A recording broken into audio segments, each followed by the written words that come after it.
Hello, everybody. It's Bill Stack College Football Guy here. Another video, yeah.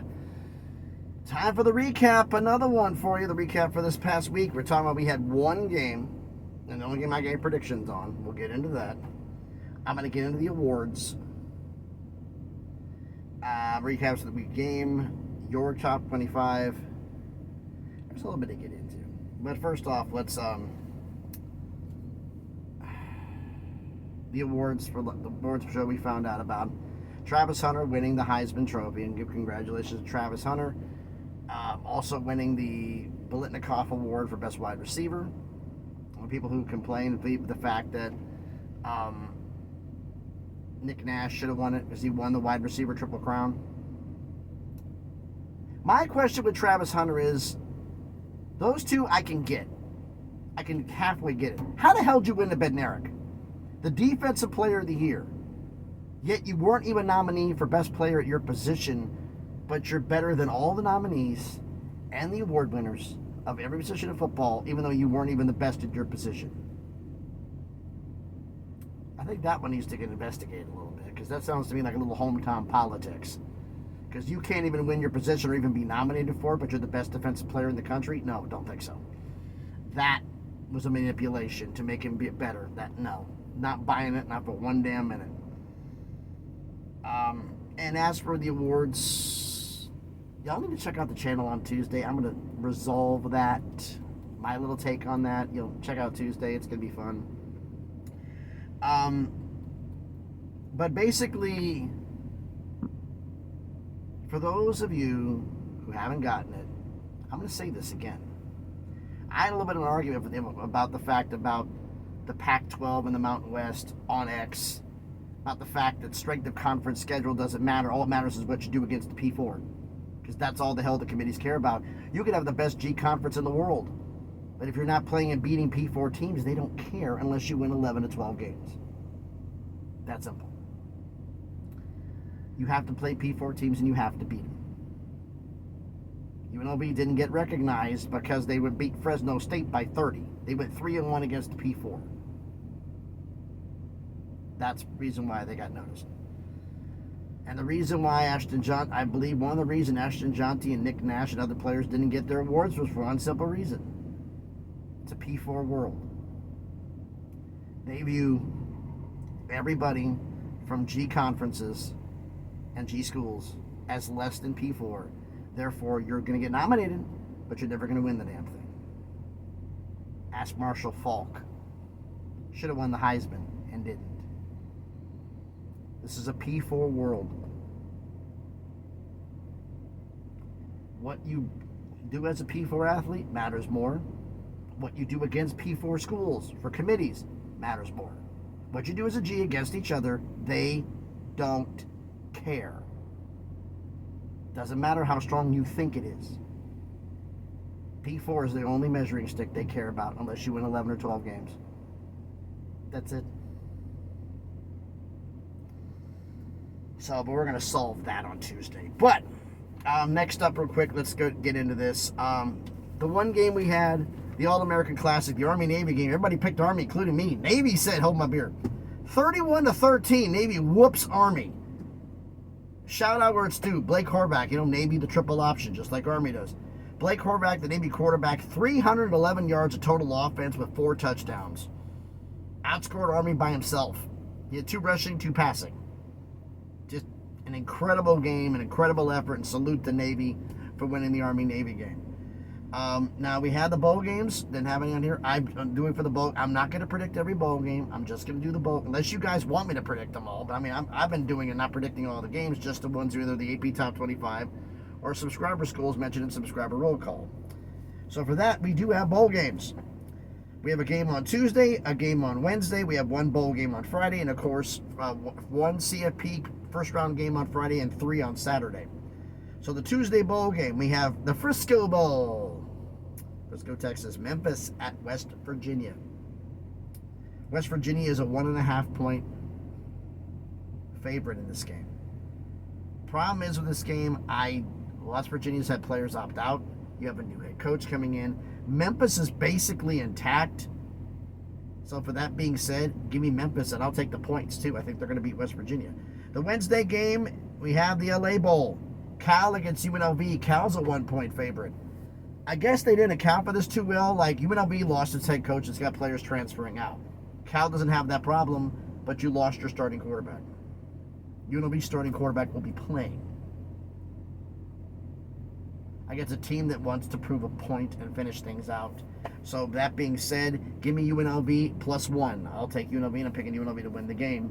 It's like I picked Memphis to beat West Virginia. Friday bowl game, the Cure Bowl. Ohio against Jacksonville State. Ohio's a 2.5-point favorite. Both of these schools have lost their head coaches. Rich Rod left Jacksonville State to go to West Virginia, and Ohio's Tim Albin left to go to Charlotte.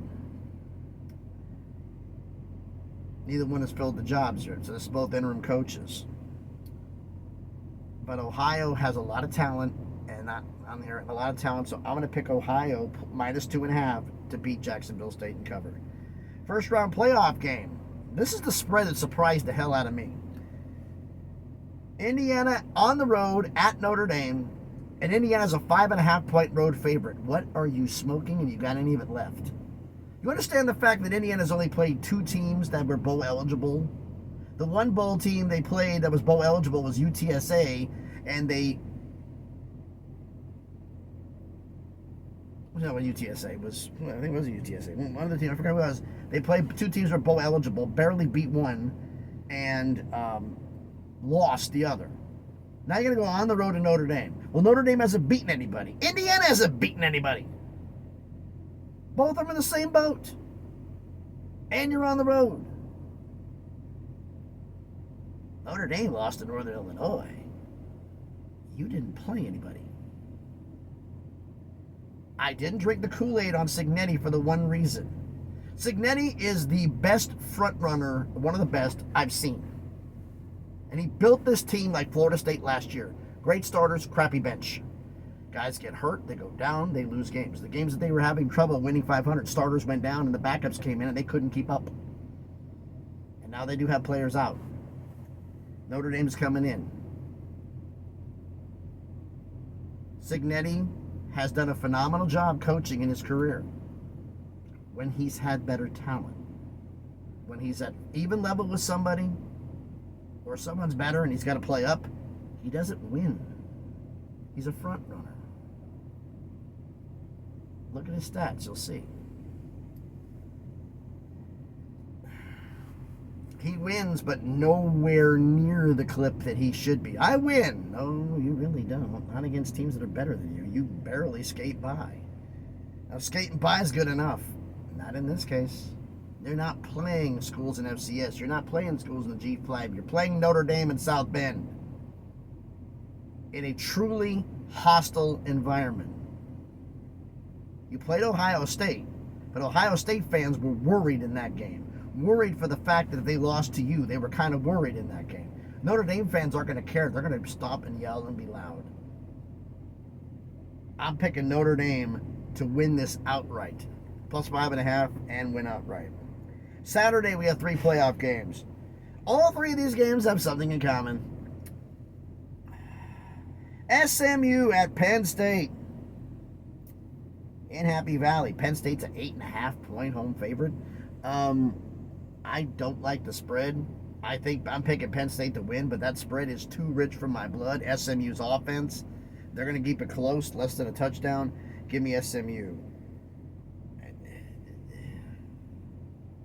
Oh, man, this matchup is going to be good. Clemson travels to Austin to play the Texas Longhorns. Texas are an 11.5-point favorite.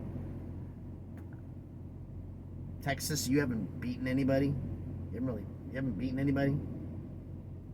Your best claim to fame for schedule is losing to Georgia twice. Clemson, yeah, they went on there. They didn't play anybody in the ACC, but they won their conference at least. I'm picking Texas to win, but that 11.5 is too damn much. Give me Clemson plus 11.5. Man, this is the game of the day. Tennessee travels to Columbus to play the Ohio State Buckeyes. Oh boy, Ohio State's a 7.5-point favorite. the stories that are coming out right now for the Ohio State fans are absolutely hilarious. The one that came out of the start, first off, Ohio State fans flat out said that Tennessee isn't in the South. And I heard, like, why the hell is this even coming up? You guys go below zero. You play in sub-zero games. You're not really in the South. Like, why the hell are we saying this? And then I found out the fact that Ohio State fans have said publicly that no team from the South could come up north to Columbus and beat them in the shoe. Are you saying this because you're worried about the fact that Tennessee could actually do it? But if you say Tennessee isn't in the South and they beat you, that little built-in excuse you have still lasts, it's still valid. That it? It's going to be an incredible game. Tennessee strengths, travel. Going to be cold weather. Going to be a bad situation. UNLV is not a passing. Tennessee is not a passing offense. They run the ball and play D, which translates on the road. Ohio State, as much as I hate this as a Vols fan, I think they're going to win this game. But I'm taking the points for Tennessee. I think, and Tennessee could win this. It'd be absolutely hilarious if they did. It'd be Ryan State last game with the Buckeyes, probably. But I'm going to pick Tennessee in the points, but I think Ohio State's going to win the game. It hurts me saying that. I'd love my Vols to win, but my gut, it's too much. But could they do it? It would be first off, them losing is a very Vol thing to do. Them beating Ohio State and getting Ryan Day fired would be absolutely hilarious for me. There's some Ohio State fans who I think closetly are hoping Tennessee does win so they can get rid of Ryan Day. Stupid, but whatever. So, the picks, Notre Dame to win. I'm picking Notre Dame, Penn State. I'm picking all the home teams to win. But, differences on the spreads. Now, your 2024 college football playoff. Had you guys voting. We had 4 matchups this week, Wednesday, Thursday, Friday, Saturday. We had Oregon, Ole Miss at Oregon. You picked Oregon to win. Indiana at Boise State won. Clemson at Texas. I put this up on polls on X and on YouTube. Ended in an exact tie. So I'm the tiebreaker. Who's at home? Texas. They advance. Those of you who voted, I'm sorry. Those of you who didn't vote, don't like it. You should have voted. And the Saturday one, Penn State defeats SMU. Penn State, SMU won on the X poll by 1, but I don't count who wins each poll. I count by the number of votes for each one. And SMU won by 1, but Penn State won by 4 on YouTube. So Penn State gets the overall win. Next week's matchups, Wednesday, Thursday, Friday, Saturday, this coming week. Wednesday will be Alabama at Ohio State. There's a real Southern team heading up north. Thursday is South Carolina at Notre Dame. Friday is Arizona State at Tennessee. Saturday is Miami at Georgia. It's going to be interesting to see who goes in these games. That'll be this week. And then the following week will be the round of 8 quarterfinals of the playoff tournament. So we'll see how that goes. But yeah. An interesting little week here. All the head coaching moves right now. First off, everybody who was got asked to mention this on here. Everybody on X loved the little thing when I do about Pac-12 coaching salaries. You want to follow me on that one? I'm gonna do one on the Mountain West on there as soon as UNLV decides to relieve the salary they did for paying for Dan Mullen. How much they released for that. The rest of the conferences, I'm going to do a comparison because I kind of want to know who pays which conferences pay their coaches the most. So I'm going to go by everybody, but it's not really going to be in a particular order. It's going to be whoever is complete. Because there's job openings in Conference USA, there's job openings in the MAC, there's job openings in the Sun Belt, there's job openings in the American. The Mountain West has all job openings filled, but I don't know the last salary, so the Mountain West will be next. Once the next conference comes in, the jobs get filled and we get contract information, whichever conference finishes that, we'll go like that until I get all the conferences done.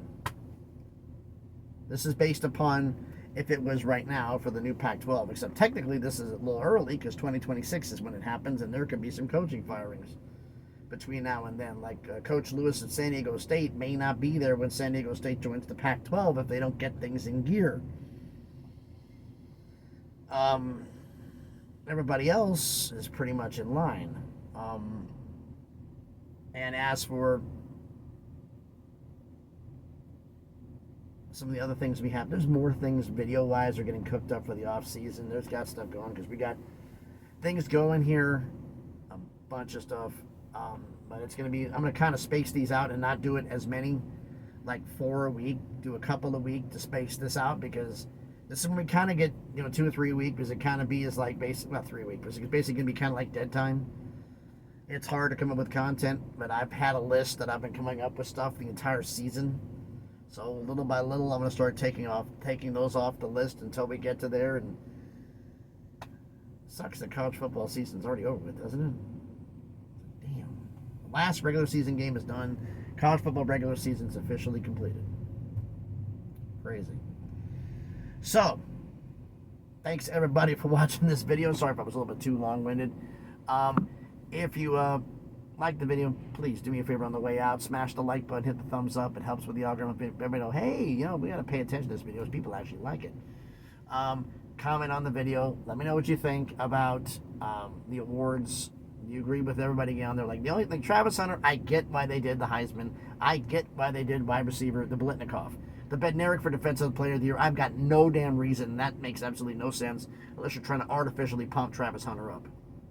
Because you can't even be best at your own position, but you won Defensive Player of the Year. No. Not buying it. No. Or other things going on there.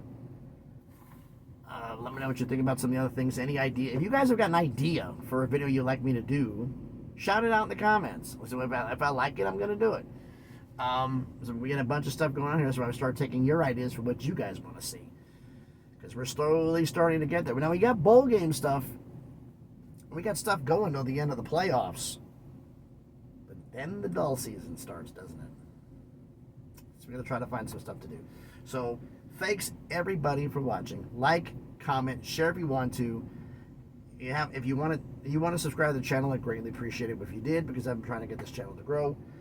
You want to follow me on the craziness on X. I got a lot of stuff on polls going on there. We're doing this stuff with the polls on both YouTube and the community posts, as well as on X, and some of the other stuff I'm doing involving conferences. So you might want to check that out. The link for that will be in the description. So again, thanks everybody for watching. Hope everybody's having a great Sunday. Unlike everybody else who's going to be taking a break and not doing videos during Christmas. I mean, I'm not going to do a video on Christmas Day. But I'm not going to, go on hiatus and just do best of videos like some of these other channels do. I'm actually going to be here and still doing stuff with you. So, I'll have content still coming out, and it's going to be fresh and not recycled. To an extent, maybe answering some questions. So, again, thanks everybody for watching. Everybody's enjoying their Sunday. It's raining as hell here in Tennessee. I'm in Georgia. I'm on the way to Tampa, Florida. No idea what I'm looking forward to there, but we'll see.